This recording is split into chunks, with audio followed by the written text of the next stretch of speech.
Okay. Education is important. I think we all know that by now, but if it's so important, why does it kind of suck? Specifically public education. And don't get me wrong, it's not the school's fault or really the teachers or students. It's the system itself as a whole. Over the years, a lot has happened. For instance, the NCLB Act, or the No Child Left Behind Act. Signed into law by President George W. Bush, it sought to close the achievement gap between poor minority students and their more advantaged peers. However, it came with many flaws, such as the lack of funding, the overuse of standardized testing, and learning more focused on math and reading, which led to the decline in other subjects. If schools couldn't keep up with the requirements, they would either be reworked from the inside completely by hiring new faculty, or even closing down the school completely. At the end of December 10th, 2015, it was replaced by the Every Student Succeeds Act, which did indeed address some of its criticisms. However, it wasn't perfect, and to this day, it hasn't. Another recent event would be COVID-19. As we all know, the pandemic flipped the world on its head, changing everything that we understand as being normal into something that seems like a distant memory. It affected everyday activities like going to lunch with friends or exercising at the gym. Out of all the changes that it brought, how it affected education is something that we should reflect on.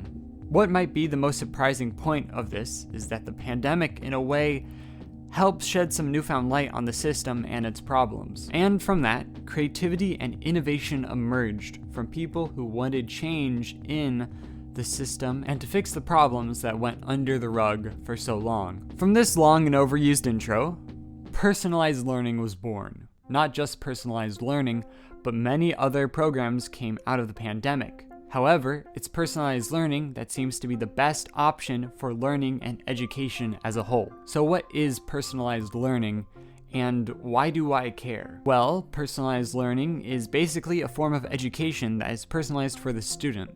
Say if a student really isn't interested in a subject and they want to drop the class, well, they can do so. And then they can have remedial classes or something that will make up for it. Say a student needs more time with work.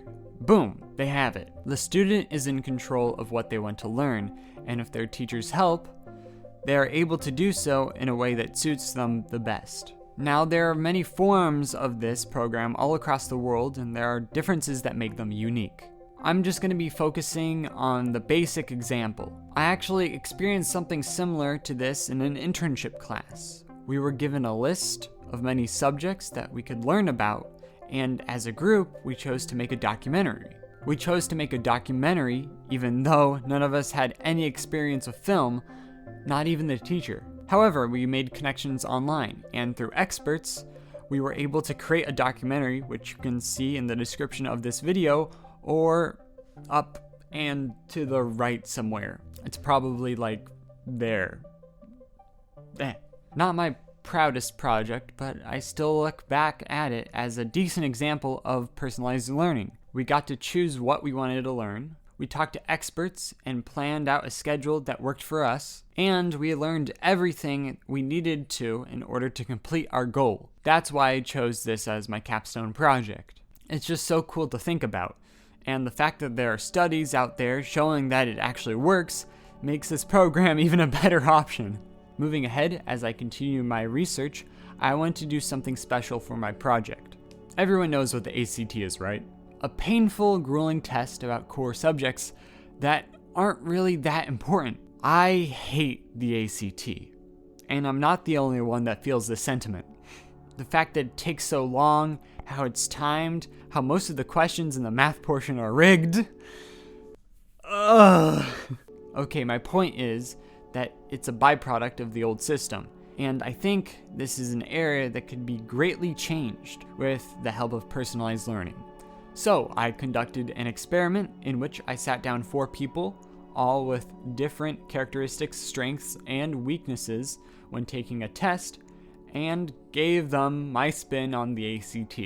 I cut it in half. I made sure the students had everything they needed before taking the test, and I made sure that it fell under the guidelines of the ACT. Now, this test wasn't about the grade. It was about their reactions and mannerisms and what I could learn from them. This is what I found. Alright, so this is just me handing out the papers, also trying to break the ice between them, because there was a bit of tension and stress, even though this isn't for an actual grade, but you know, that just comes with test taking. And, okay, I guess it is finally started. Something I noticed right off the bat is Tori and Aiden. They're kind of positioning their arms in a way to support their head so they can focus more on the test than actually holding up their head themselves. I mean, this is sort of a normal characteristic when you're focusing on something, but it's especially those two. Sam and Ian, well, Ian mostly shakes his leg, or bobs it up and down, I guess, and moves his hair out of his face. Sam, he doesn't really do anything. He's more focused on the test. So now this instant right here, I mentioned something about time and how it would give them sort of segments. Oh, this is 2 minutes. As soon as I said that, Ian began to bob his leg up and down again. So I'm guessing he's more stressed on time than the actual test itself. Overall, the English portion wasn't that bad. I think everybody was pretty calm, and there aren't many mannerisms that are shown later. Let's say science and reading portion. But I think everybody did pretty well on this portion, and I'm happy about that they took this seriously. Other than that, there's not much else to say. It's just, I guess right now, that happened a couple seconds ago, Aiden adjusts his hat. He's mostly, you know, Aiden, Tori, holding up their heads, Sam not really doing anything, and Ian just kind of being a little jittery. That's really it. I think this is near the end of the test now. I'm just going around making sure everybody's, you know, doing Ian has just finished. I think slowly and shortly, Sam, I don't know why I said slowly, but shortly, Sam will follow.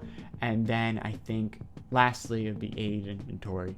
Let's just move on to the actual questions. So this is the end of the test. Everybody's finished. I just went up to each of them and asked them how do they think it went, and their overall just impressions of it. So I first went over to Sam, and he said he remembered a lot of he went back through his memory of how he prepared for the test and his strategies for taking the English portion. Everybody else, Ian, Aiden, and Tori, had pretty much the same thought of what they did on the test. They felt pretty good. Now on to the math portion. I'm just handing out some loose leaf paper for them to, you know, write down their thoughts and get, you know, like as the normal math portion does. Now they're just, as I'm explaining some stuff, and I think they have just begun, yes. By far, the math portion is the hardest portion. I gave them 16 questions, and as the normal test, you have 60 questions and 60 minutes, so that's 1 minute per question. So I kind of do the same thing. I give them 16 minutes. I don't know if that's a good thing or a bad thing, because the actual test itself, some questions take less time than others, and some questions take longer than others. So I'm hoping that this was some sort of balance. I'm not really sure. Other than that, their mannerisms are mostly focused on their calculator. They're constantly looking back and forth between the paper. Aiden is adjusting his hat. Sam's leaning more forward into the desk. Ian switching back between his calculator, adjusting his hair and moving his feet around. His feet are kind of like connected together. I don't know, that's just something I noticed. And other than that, it's just, I don't know, I hate the math portion personally, and as you can see, Tori's shaking her legs frantically because this is on like 200 speed, but it's just one of the more stressful portions, and after the test is done, we're gonna get some more. I'll tell you what they said after I asked them. Other than that, they're using their paper well, and I'll have to show some images of what they wrote down on their paper, so we can see some similarities and contrasts and the differences and stuff. Other than that, you know, just some normal mannerisms, reaching for the neck, forehead, well, I guess this is Aiden. Ian, not really. Sam, staying the same kind of route. And that's really it. Alright. So, from the responses I gathered, Aiden actually kind of, oh, I guess nobody really likes the math portion. But they thought it was a little bit easier from the actual 60 questions. There were some trick questions in there that they did not really like. It was very stressful for a lot of them. Though we couldn't really see too much of their inner process, it was very interesting to hear back from them. And also some of them messed up on the sheet where like they were writing stuff. But I graded it fine. Everybody's answers were recorded. It's perfectly fine. Ian drew before the test started, so I'll just, after this portion, I will show you some of their drawings, or not drawings, what they wrote down on the loose leaf paper and sort of go through similars and contrasts, as I said. Okay, now let's see how they worked these problems out. Sam conserved room to write on his paper by writing really small. This shows me that he was wary of how the test was going to go, and that he was fine with writing stuff down and not keeping it all in his head. Aiden went with a different approach, using every part of his paper in some way to help him with his test. Nothing bad at all, but it does sure look like a lot of people had a hard time with this triangle problem. In order to help him relax, Ian immediately started drawing before the test began, and there's nothing wrong with that, but you can see he's a very artistic person. Other than that, he used his space well. Tori didn't use her paper as much as the others, but that's not wrong in any way. It just shows me that she either didn't make it too far in the math portion, or she had a good understanding of it. All in all, there aren't many similarities with their work besides some of the questions that they mapped out. This shows me that they took this seriously, and I'm glad they did. Alright, so I skipped the intro, and now we are on to the reading section. This one, I don't know. I feel like it's more along the lines of the English portion. We're almost done with the test. Nobody was really drowsy or anything. It is kind of early in the morning, but it's not as early as you would take an ACT. So, you know, I guess, sorry, kind of shaking back and forth, trying to go, you know, read the passage first and then answer the questions, while Ian chose the approach of reading, going back in between the questions and the passage. Aiden, I think, he's reading the passage first and then answering the questions. And then we have Sam, who's, I think, doing the same approach. There are a lot of cons to, I guess, Ian's, because if you don't read it, if you don't read the whole thing, going back in between the questions and everything, it's kind of tedious, but, you know.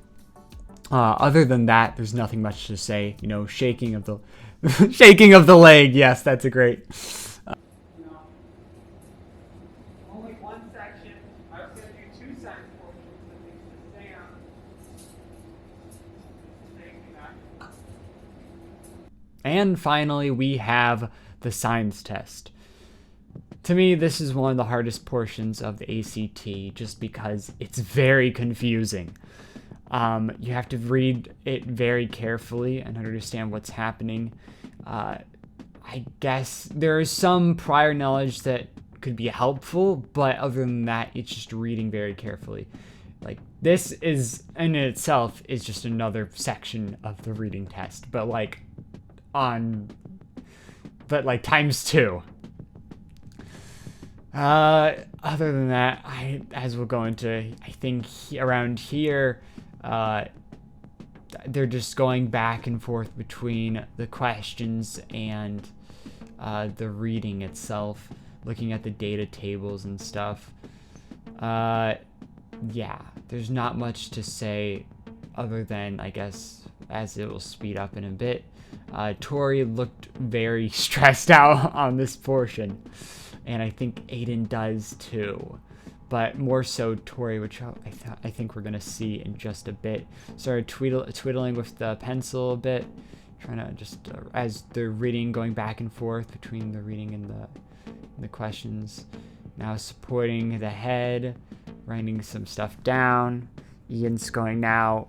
Yeah, Ian's also doing the same thing. Tori's a little tired, grasping out of two hands.